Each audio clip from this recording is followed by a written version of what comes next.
You ever wonder what happens when a wrestler gets really hated? Not storyline heat, not cheap boo the heel heat. I'm talking blacklisted, blackballed, buried alive by the boys in the back. That kind of heat doesn't come from missing a cue or stiffing a punch. It comes from being that guy, the one nobody wants to ride with, work with, or even eat catering next to. In the old days, the locker room was its own court system. And if you pissed off the wrong clique, the sentence was death by silence. No bookings, no favors, no lifelines. This video is about the 5 real wrestlers who didn't just get on someone's bad side. They got on everyone's bad side. Every one of these names triggered a full-blown revolt behind the scenes. Some got fired, some got stranded. 1 or 2 got their careers snuffed out like a cigarette in the back of a smoky van headed for Peoria. These are the men who went from prospects to pariahs, blackballed not by promoters but by the boys themselves. And here's the thing. In pro wrestling, once the locker room ices you out, no push, no gimmick, no promo can save you. Let's talk about the 5 the boys made disappear. Tom Zinc was genetically engineered for 1980s babyface mid-card glory. Oiled up, feathered hair, poster ready. But behind the abs and the tan was a man who couldn't shut up about money, politics, or how unfair everything was. He and Rick Martel were supposed to be the next big thing, the Can-Am connection.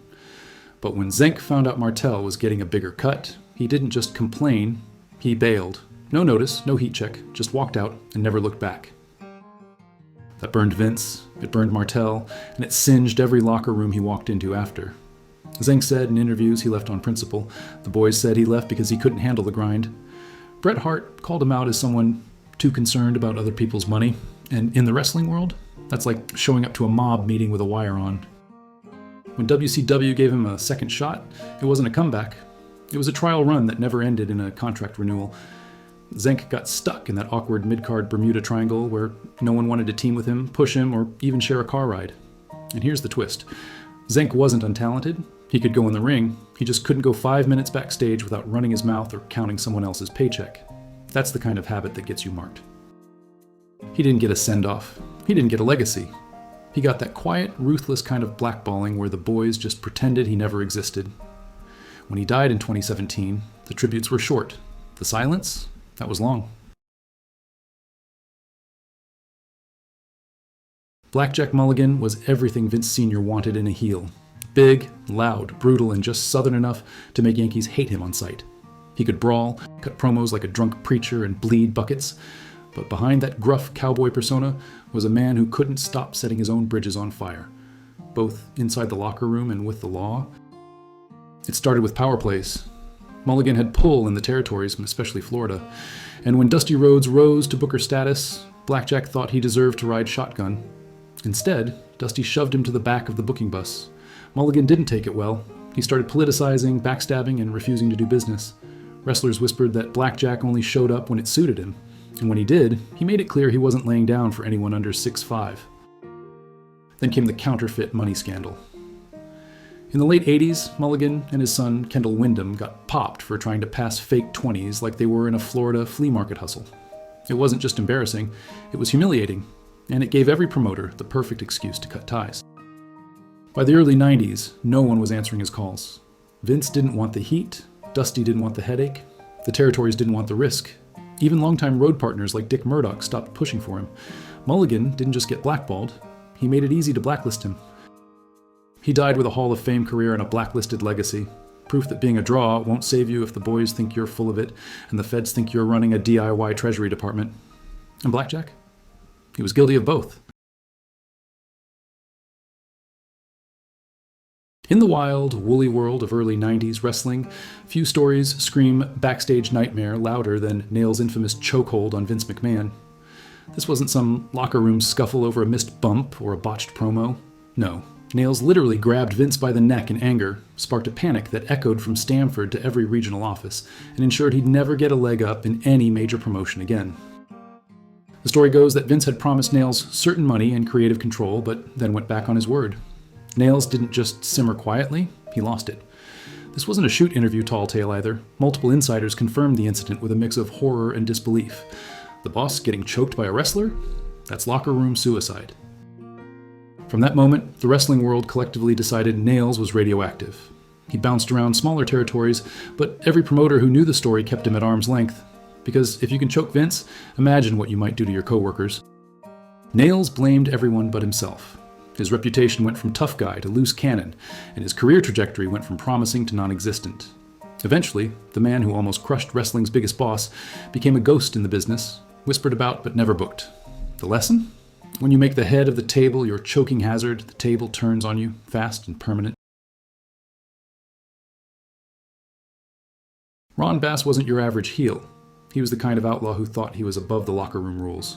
Known for his slow, deliberate cowboy gimmick and those threatening swings of his bullwhip, Bass had a reputation for being as stubborn backstage as he was in the ring. But when it came to working with others, especially in the Florida territories, he was a nightmare. Dusty Rhodes and other bigwigs weren't fans of Bass's attitude. He'd refuse to put over younger talent, hold grudges for weeks, and flat out refuse to do business, wrestling slang for cooperating with booking plans. The locker room saw him as a selfish bully, and the political power players made it clear he wasn't welcome. Bass's arrogance and refusal to play nice earned him a one-way ticket to the Blackball Express. Promoters found it easier to book around him than try to rein him in. Dusty reportedly had a hand in making sure Bass got fewer bookings, cutting him out of major storylines and leaving him stranded in dead-end territories. Even though Bass had the look and could still work a decent match, the wrestling world had collectively said, no thanks. The man who was once a featured heel in big promotions ended up ghosted by the very people who put him on the map. Blackballed, burned, and left to wander. Ron Bass is a textbook case of what happens when ego overtakes professionalism in wrestling's cutthroat backhalls. David Schultz wasn't just a wrestler, he was a locker room wildcard wrapped in a bruiser's body and a bad attitude. His career is most famous for the incident that made wrestling history, slapping that journalist who called wrestling fake, but that wasn't the only thing that got him blackballed. Schultz was known for refusing to work safe, which means he didn't hold back in the ring. He didn't want to protect others or soften moves. That made him toxic backstage, especially in a world where protecting your coworkers' bodies was part of the unwritten code. His refusal to toe the line and the slap incident combined to make Schultz a pariah. Vince McMahon and other promoters saw him as more trouble than he was worth. Despite his legitimate toughness, he was quietly erased from WWF plans. Schultz bounced around smaller promotions, but the damage was done. No top territory wanted the headache of dealing with a man who would slap reporters, stiff his peers, and burn every bridge. The wrestling business is a small world, and once the boys decide you're trouble, you get left out in the cold. David Schultz's career serves as a harsh lesson. Raw toughness doesn't buy you a ticket in wrestling if you can't play the political game. Sometimes being a good fighter isn't enough when the locker room votes you out. Look, I know what you're thinking. Where's the Ultimate Warrior? The guy is infamous for backstage madness, public meltdowns, and enough backstage heat to roast a whole barbecue pit. But here's the thing. Warrior's been on every Blackballed and Heat list since 1991. He's like that annoying song you can't get out of your head. Everybody's talked about him, dissected him, memed him to death. If he was really blackballed, he'd have no career at all. Instead, he keeps popping up like a bad rash no one wants but no one can scratch off. And here's the irony. By not putting him on this list, I just made him relevant again. So congrats, Warrior. You just earned yourself honorary blackball status, courtesy of this video. Turns out, ignoring the guy only makes him come back stronger. He's like a wrestling zombie. If blackballing was a zombie apocalypse, Warrior would be the one biting all the brains. So don't worry, Ultimate Warrior fans. He's still the most toxic man in the room. We just figured he's already been blackballed so many times. He's got his own VIP section in Hell's locker room. Getting blackballed in wrestling isn't just a slap on the wrist. It's a death sentence wrapped in silence. The locker room's power is brutal, unspoken, and absolute. Cross the wrong guys, show the wrong attitude, or forget the sacred rulebook, and you don't get a second chance. You get iced out. No matches, no push, no invites to the after party. You become the invisible man in a business that demands visibility. The 5 men we talked about didn't just get heat, they got the full cold shoulder. They burned bridges so bad the smoke could be seen from orbit. Some walked out, some got tossed out, but none walked back in. Wrestling's a small town with a giant spotlight, and once the crowd turns on you backstage, there's nowhere to hide. If you like real backstage stories and want to see more unfiltered heat from wrestling's darkest corners, hit that like button and subscribe. It's the only way to keep these brutal truths coming, because in a world full of scripted drama, the real backstage stories are the ones that cut the deepest. Stay sharp, and remember, The locker room doesn't forget. Thanks for watching.